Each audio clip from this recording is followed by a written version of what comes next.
What if I told you that the product you choose during your period could completely change how you feel about those days every month? Pads, tampons, or cups, it's not just about stopping the flow. It's about reclaiming your comfort, confidence, and control. So, which one truly fits you? Let's unpack the truth together. Let's talk woman to woman. You see, when it comes to periods, every single one of us is on a unique journey. Some of us glide through it. Others crawl, drag, and survive, but there's one thing we all have in common: the need to manage our flow. And in that space, three names keep showing up: sanitary pads, tampons, and menstrual cups. Now the real question is which one is truly best for you. Let's begin with the old faithful, the sanitary pad.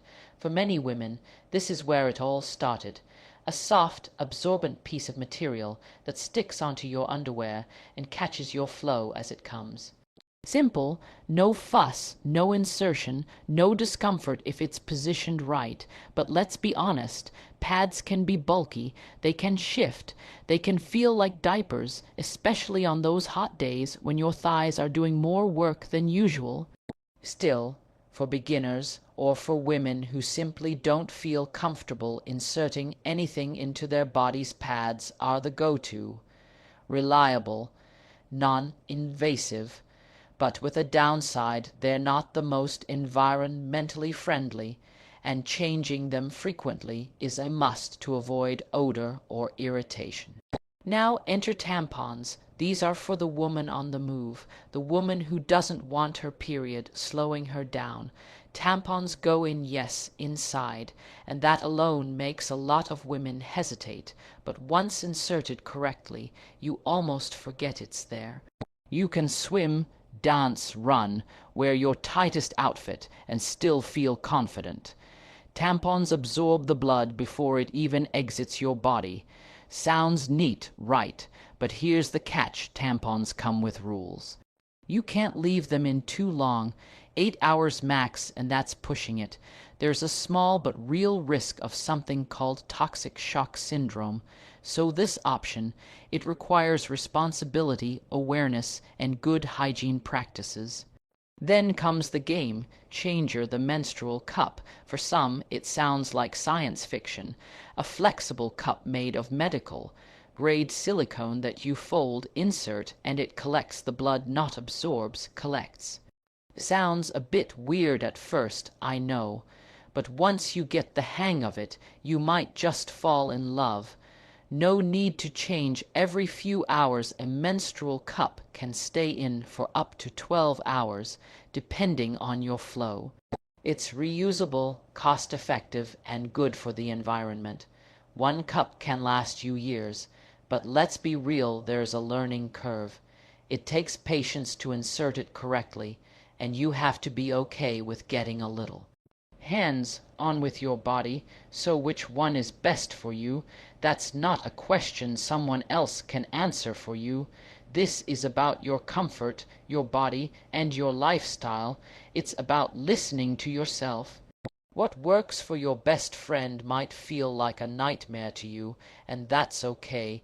Your choice doesn't have to be permanent. You can use pads on lighter days, tampons on beach days, and the cup when you want freedom and fewer changes. You don't have to pick a side, you just need to pick you. Because in the end, the best product is the one that lets you move through your period with confidence, dignity, and control. Let's begin with the old faithful, the sanitary pad. For many women, this is where the journey of managing menstruation begins. It's the most commonly introduced product for girls stepping into puberty, and for good reason. It's external, non-intrusive, and easy to understand. A pad is essentially an absorbent piece of material with an adhesive back that sticks to the inside of your underwear. It's designed to catch menstrual blood as it exits the body. Sounds simple enough, right? And for many women, simplicity is what they're looking for when dealing with something as sensitive and personal as their period. Pads come in different shapes, sizes, thicknesses, and absorbencies. Some are ultra thin for lighter days or more discretion. Others are extra long or extra thick for those heavy, flow days when you don't want to take any chances. There are even winged pads that help secure the pad better and prevent leakage on the sides. So when we talk about variety, pads definitely offer a wide range to suit different body types and flows. There's a certain sense of security pads give. You can visually check how much you're bleeding. You don't need to insert anything into your body, which is comforting to those who may have physical or cultural reservations about internal products, and there's no need to worry about remembering to remove something at a certain time, which can be a source of anxiety with tampons or cups. But even with all these positives, pads come with their own set of inconveniences. First off, they can feel bulky, especially the more absorbent types. That extra padding can make you feel like you're wearing a small mattress between your legs, which isn't the most comfortable feeling. It can affect the kind of clothes you choose to wear, the way you walk, or even how confidently you carry yourself during that time of the month. And then there's the heat. On warm or humid days, wearing a pad for extended hours can cause discomfort, itchiness, or even rashes. Because remember, it's not just blood that's coming out, there's moisture, there's heat, there's friction. All of this combined can create the perfect recipe for irritation if the pad isn't changed often enough or isn't breathable. Another point worth considering is the movement of the pad. If it's not stuck well, or if your underwear is loose, it can shift, and when it shifts, it opens up the risk of leaks. Many women have had that dreaded moment of standing up and realizing their pad has moved out of place or worse, bled through their clothes. It's not only embarrassing, but it can also trigger anxiety every time you move, sit, or stand. This is why having a secure, well-fitting pair of underwear is just as important as choosing the right pad. Let's not forget the environmental impact.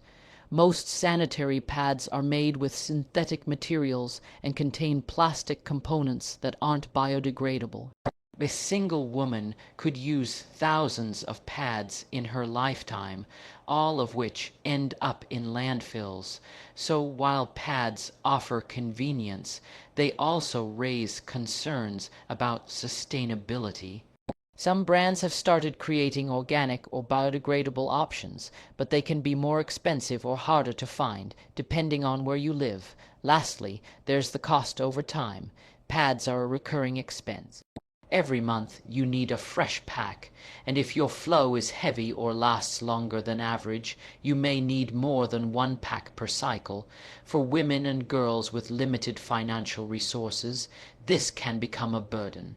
In some regions, access to pads is still a challenge, leading to missed school or work days, which adds a layer of social inequality to something that should be a basic need. Now, let's talk about tampons. Tampons represent a different level of period management, one that's more discreet, more mobile, and often more freeing for women who live active lives. At first glance, the idea of inserting something inside your body might seem intimidating. It might bring up feelings of discomfort, nervousness, or even fear. But for many women, once they've gotten used to tampons, it becomes a go-to choice for convenience, flexibility, and confidence.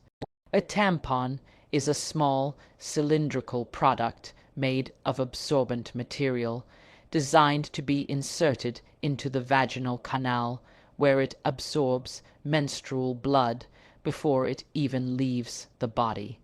That alone gives it a huge advantage for women who want to move around without worrying about leakage, odor, or the sensation of wetness. There's something empowering about using a tampon. It gives you a sense of control. You don't feel the blood as much, you don't see it right away, and for the most part you can forget you're even on your period. Tampons are especially popular among athletes, dancers, swimmers, and women who wear tight, fitting clothes. With tampons, there are no bulky outlines under leggings or jeans, no wings shifting in your underwear, and no pads sticking to your skin. It's clean, subtle, and liberating. Once you learn how to insert it properly, and that takes practice, it becomes a simple, almost automatic part of your routine.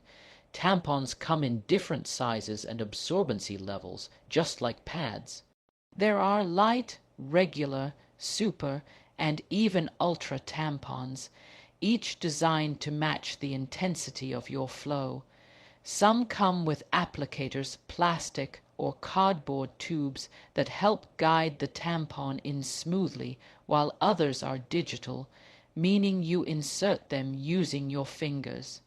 Again, it all comes down to personal preference. The learning curve can be a bit steep at first. It might feel uncomfortable or even painful if it's not inserted at the right angle, but once you get used to it, that discomfort usually disappears.